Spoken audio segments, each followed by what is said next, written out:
لبيك اللهم لبيك لبيك لا شريك لك لبيك الحمد لله رب العالمين والصلاة والسلام على سيد الأنبياء والمرسلين أما بعد فأعوذ بالله من الشيطان الرجيم بسم الله الرحمن الرحيم الصلاة والسلام عليك يا رسول الله وعلى آلك وأصحابك يا حبيب الله الصلاة والسلام عليك يا نبي الله وعلى آلك وأصحابك يا نور الله. Dear Islamic brothers, dear viewers and listeners of Madani channel, we welcome you to this silsila, this special silsila. And in these days, many people have gone to the blessed Haramain Sharifain, that is the blessed cities of Makkatul Mukarramah and Madinatul Munawwarah. This is the Hajj season.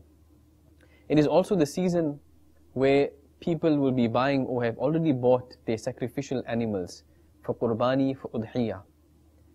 Now inshallah ta'ala in this silsila we will discuss in brief some rulings, basic rulings, the benefits of performing your sacrifice, the Qurbani or Udhiyah, and many other Madani pearls inshallah ta'ala. So stay with us from beginning to end. At the very beginning in fact, make as many good intentions as you can, that I will listen, I will see this silsila from beginning to end as much as I can for the pleasure of Allah Azza wa Jal. I will note down, I will write down the important points and try to implement this. I will try to practice upon it. I will try to encourage it amongst my family members, my children, my friends, and people of my society. In this way, whatever other good intentions you can make them now, inshallah ta'ala, to gain maximum thawab and rewards. Indeed, there are countless benefits and blessings when it comes to the recitation of salawat, of durood and salam upon Rasulullah sallallahu alaihi wasallam. Listen to a very beautiful narration, a very beautiful hadith with regards to the benefits and the thawab one can get by reciting durood or salawat. Our beloved Master, the knower of the unseen, the owner of Jannah, Rasulullah sallallahu alaihi wasallam has stated, perform fard Hajj, indeed its reward is greater than that of participating in 20 ghazwat, and reciting durood salawat upon me once is equal to this. Subhanallah. Sallu ala al-Habib sallallahu ta'ala ala Muhammad sallallahu alayhi wa sallam. Salatan wa salaman alayka ya Sayyidi ya Rasulullah sallallahu alayhi wa sallam. Imagine, we all know how great it is to perform your fard Hajj. Fard Hajj is one of the 5 pillars of Islam. And there is so much of reward, enormous reward in this as well. And to do this, and if a person does this, then that reward is greater than 20 ghazwat, to be part of 20 ghazwat. What is a ghazwat? This is the Jama, this is the plural of ghazwa, which means that battle of Islam in which Rasulullah sallallahu ta'ala alaihi wasallam himself participated. And you know what? To recite one durood, to recite one salat upon Rasulullah sallallahu alaihi wasallam has this equal reward of the ghazwat as well, subhanallah. Therefore increase in your recitation of durood, of salawat upon the beloved Rasul sallallahu alaihi wasallam daily. Inshallah ta'ala you will see its effects, its rewards as well. Hazrat Sayyidina Ahmad bin Ishaq rahmatullahi ta'ala alayhi, he says that his brother would perform the ritual sacrifice of this Qurbani of Udhiyah every year, and with the intention of pleasing Allah Azza wa Jal. He did this despite his poverty. He was very poor, poverty stricken, but still every year for the pleasure of Allah Azza wa Jal, he would perform his sacrifice. When his brother passed away, he had a dream in which he saw Qiyamah, the day of judgment, had taken place, and people were coming out of their graves. Meanwhile, while this was happening, he spotted his deceased brother, and his brother was riding a Piebald horse, which was following other horses. He asked his deceased brother, Ya akhi, ma fa'alallahu ta'ala bika? Oh my brother, how did Allah Azza wa Jal treat you? His brother replied, Allah Azza wa Jal has forgiven me. Subhanallah. Sayyidina Ahmad bin Ishaq rahmatullahi ta'ala alayhi, he says, when I asked as to which of his deeds, his a'mal, brought about his maghfirah, his forgiveness, he replied, one day I gave a dirham, which is a currency, a form of currency. I gave a dirham to a destitute, poor old woman with the intention and the niyyah of gaining thawab and reward. This deed of mine led to my salvation. On being asked about the horses, he replied, all these horses are the sacrifices which I performed on Bakri Eid, on Udhiyya and Qurbani. Subhanallah. The horse that I am riding is the very first sacrifice of mine. Subhanallah. I asked him as to where he was leaving for, where he's going. And he replied, I'm going to Jannah. Subhanallah.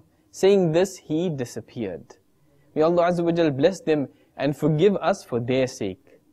Sallu ala al-Habib, sallallahu ta'ala ala Muhammad, sallallahu alayhi wa sallam. Our beloved Rasul sallallahu ta'ala alayhi wa sallam has stated, on the day of Eid al-Adha, no other good deed of man is dearer to Allah Azza wa Jal than the shedding of blood of his sacrificial animal. On the day of judgment, on Yawm al-Qiyamah, the sacrificed animal will come with its horns, with its hair and hooves. Allah Azza wa Jal accepts the sacrifice before the blood of that sacrificed animal reaches the ground. Therefore, perform sacrifice wholeheartedly. Subhanallah. This is the message and advice from our beloved Rasul sallallahu ta'ala alayhi wa sallam. Sayyidina Shah Abdul Haq Muhaddith Dehelvi, rahmatullahi ta'ala alayhi, very famous saint of Allah, very famous alim ad-deen.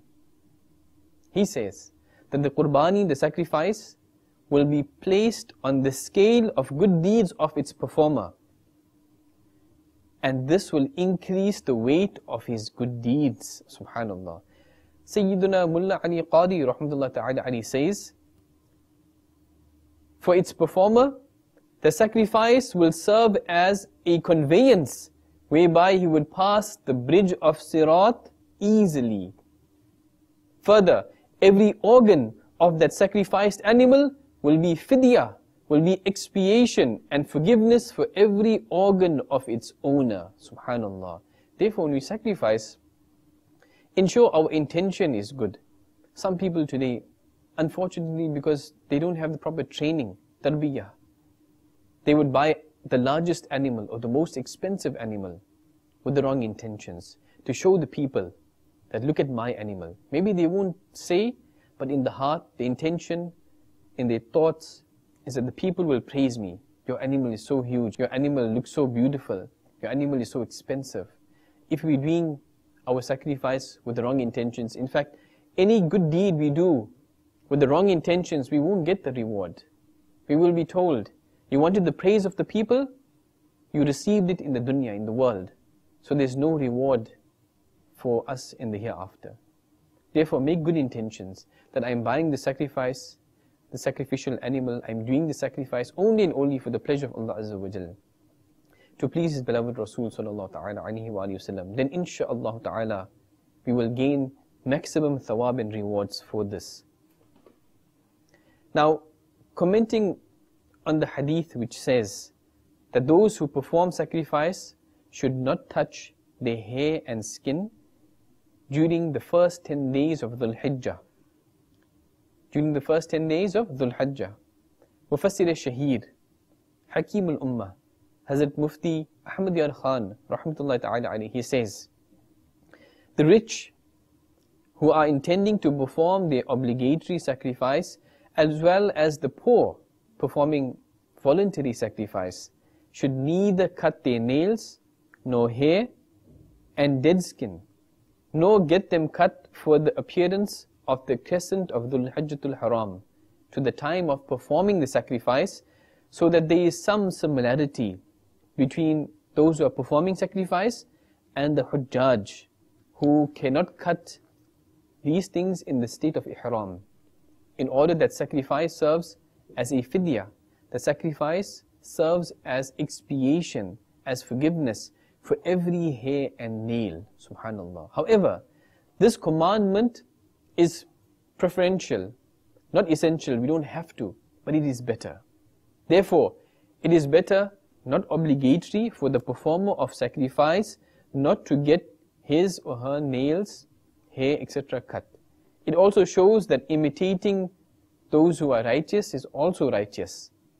As mentioned, those who are in ihram, who are performing hajj, in that state they cannot cut their hair and nails, these kind of things. So we should follow in this way, inshallah ta'ala.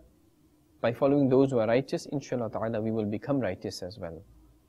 And commenting on the part of the hadith which says that the performer of sacrifice should not trim his hair nor cut his nails, Mufti Ahmad Yar Khan rahmatullah ta'ala alayhi says, even those who are unable to perform sacrifice, maybe the person does not have resources, the person does not have enough money to buy a sacrifice, buy an animal, then he rahmatullah ta'ala alayhi says, these people as well, who cannot perform the sacrifice, also should not get their hair, their nails, etc. cut.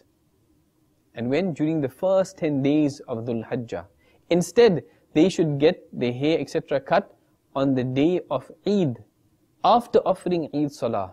Insha'Allah ta'ala, they will also attain the thawab of performing sacrifice. Subhanallah. So this is good news. Good news for those especially who cannot cut, who don't have money to cut, those who are too poor or don't have resources, those who are in debts, they cannot buy an animal to sacrifice. If we imitate in this manner, by not cutting our hair, our nails, etc., and we do so on the day of Eid, after offering Eid Salah, inshallah ta'ala, that thawab, that reward, that those who are performing the sacrifice, that they get, inshallah ta'ala, we will also get. Okay, listen carefully now. Inshallah ta'ala, we will discuss some very important and beautiful Madani pearls of advice regarding sacrificing of an animal, especially during this time, during the Qurbani Udhiyah time.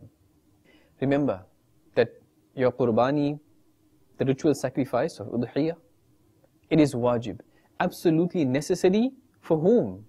For every sane, adult and resident Muslim man and woman who possesses wealth up to the extent of nisab, the value of nisab. It is wajib upon these people.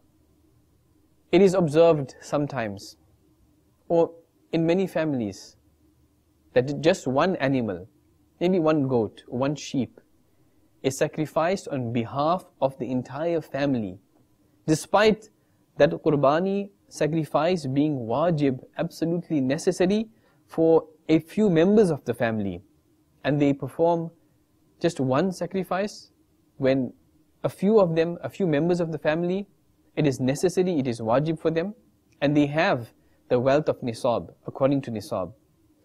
So it is obligatory to perform separate individual qurbanis and sacrifices on behalf of all those for whom qurbani is wajib. Remember, in a single cow or buffalo, bull, camel, these big animals, there are 7 sacrifices that may be performed, meaning 7 shares of this animal, these big animals.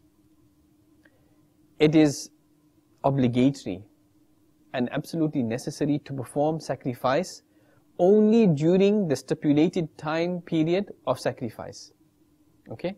No other deed can be substituted for the sacrifice. For example, giving a goat or its price as sadaqah in charity instead of performing the sacrifice, this is insufficient. We must perform the sacrifice. We cannot just buy or give the value of this to a poor person that our sacrifice is completed. This is not sufficient. Now, what is the age of the sacrificial animal? This depends on the kind of animal that you are buying, whether it's the normal animal that we buy, like goats or sheep, or if it's a big animal, for example, a camel, or a bull, a buffalo, a cow, etc. And a goat, including the sheep, etc. this must be of 1 year. Minimum must be 1 year. So camel 5 years, cow, etc. should be 2 years, sheep, goat, etc. should be of 1 year old. If an animal is younger than the stipulated age, it is not allowed to sacrifice the animal for qurbani. Yes, for out of the season of qurbani, of udhiyah, can be sacrificed, but particularly for qurbani, for udhiyah, this sacrifice, these age categories must be there. If it is younger, it will not qualify for the sacrifice. If the animal is older than these prescribed ages, then the sacrifice is not only allowed, but also preferable. So allowed and preferable. However, if a 6 months old lamb, for example, is so big in size that it appears to be 1 year of age, or being seen from a distance, it appears to be 1 year of age, then its sacrifice will be permissible. Remember, basically, the sacrifice of 6 months old lamb is not allowed. Its sacrifice is allowed provided it is so healthy and it has that kind of size that it seems to be 1 year old. Okay? Even if you look at it from a distance, it seems to be 1 year old, then in this case, it will be allowed. If a 6 months old lamb, or even the one short of just 1 day in the year, that is, it does not complete 1 year, 1 day is left to complete 1 year, then in this case, if it does not appear to be 1 year of age, or being seen from a distance, then its sacrifice will not be allowed. It is necessary that the sacrificial animal must be free from defects. If there is a slight defect, such as if the ear is torn or it is pierced, then the sacrifice will be makruh. If there is a major defect, the sacrifice will be invalid, not valid. The sacrifice of that animal that does not have horns by birth is allowed. So if the animal does not have horns by birth, it is allowed. An animal which has gone insane or does not graze, an animal which is so weak that it doesn't have marrow in the bones, a blind animal, a one-eyed animal, an animal which is sick, or whose sickness, whose illness is obvious, an animal which is lame, and it cannot even go to the place of sacrifice on its foot. That animal, more than 1/3 of whose ear or tail has been cut, an animal that does not have teeth, or an animal whose nose or udders have been cut, or the one whose udders are dry. The sacrifice of all these such defective animals is not allowed, not permissible. Now the dryness of the goat's one udder and that of the cow's 2 udders is sufficient for impermissibility of their sacrifice. It is better that the performer of the sacrifice should sacrifice the animal with his own hands, provided that that person is well aware of the proper method of sacrificing. If that person does not know the proper method of sacrificing, then they should ask another person to sacrifice this animal. But it is better for that person who owns the animal to be present there at the time of sacrifice. And yes, as our Shaykh al-Tariqat Amir Ahl Sunnah, the founder of Dawud Sami, Hazrat Allama Maulana Abu Bilal Muhammad Ilyas al-Qadri, Damad Barakatuhum al-Aliyah, had mentioned in one of his Madani Mudhakaras that the sacrifice of a female is also allowed. That meat is halal as well. There is no problem in this. Yes, our Islamic sisters should observe the necessary requirements for parda and veiling, these kind of things. And if she does cut, there is no problem in this. Now after cutting the animal, when you sacrifice the animal, what happens if a baby is found and that baby is alive inside the animal? In this case, that baby, if it's alive, will also be sacrificed and its meat can be eaten. If that baby was found to be dead, then it must be buried. Now if the person who is performing the sacrifice makes another person sacrifice the animal, listen carefully, this is a very important point. The person who is sacrificing the animal, if he makes another person sacrifice this animal and only places his hand on the knife at the time of sacrifice, so that they both jointly sacrifice the animal, reciting Bismillah is wajib for both of them in this case. Again, for example, if it is my animal, and instead of me sacrificing, I give the knife to another person to sacrifice. When that person is about to sacrifice, I place my hand also on the knife, so both of us together we are sacrificing. So here it is absolutely necessary for the both of us to recite Bismillah when we are slaughtering, when we are sacrificing the animal. Now if either of them did not recite Bismillah intentionally, or they missed it, assuming that the other may have recited Bismillah, then this animal will not be halal in both cases. Something very important for us. If two people are holding the knife and sacrificing at the same time, then it is absolutely necessary, wajib, for both of them to recite Bismillah. If one of them does not, then in this case, this animal will not be allowed, will not be halal. So be careful when it comes to sacrificing, or two people jointly at the same time sacrificing the animal. Okay, whether the ritual sacrifice is being performed or an animal is being sacrificed for general consumption, it is a sunnah that the face of the slaughterer, that person who is sacrificing, the face of the person who is sacrificing, as well as of the sacrificial animal, should be facing towards the Qibla. This is sunnah.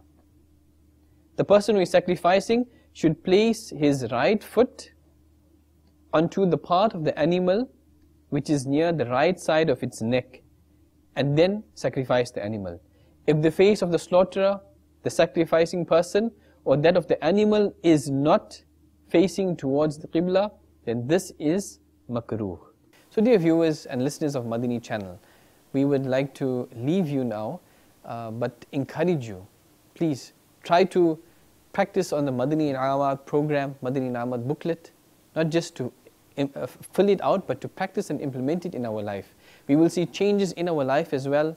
We will see changes in the mahol, in the environment of our homes. It will become a Madani environment, Islamic environment. Those Islamic brothers who are there, try to travel with the Madani qafilas as well. This silsila, most help I have taken from the beautiful risala and booklet of Shaykh al-Tariqat Amir Ahl Sunnat, the founder of Dawud Islami, Hazrat Allama Maulana Abu Bilal Muhammad Ilyas al-Qadri, Dam Barakatuhum al-Aliyah. His beautiful booklet called Piebald Horse Rider.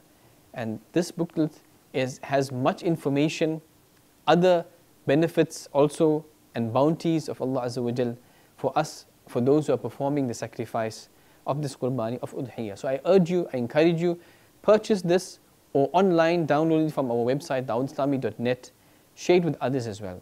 After you read it, distribute it to others with good intentions, we will gain more rewards, inshallah ta'ala. May Allah Azza wa Jal grant us the ability to understand, the ability and the enthusiasm to learn our beautiful deen of Islam, and to follow in the footsteps of the perfect lifestyle of Rasulullah sallallahu ta'ala alayhi wa alihi wasallam, the blessed sunnah, and with the intention of pleasing Allah Azza wa Jal and Rasulullah sallallahu ta'ala alayhi wa alihi wasallam. Ameen bijahin nabil ameen sallallahu ta'ala alayhi wa alihi wasallam. لبيك اللهم لبيك لبيك لا شريك لك لبيك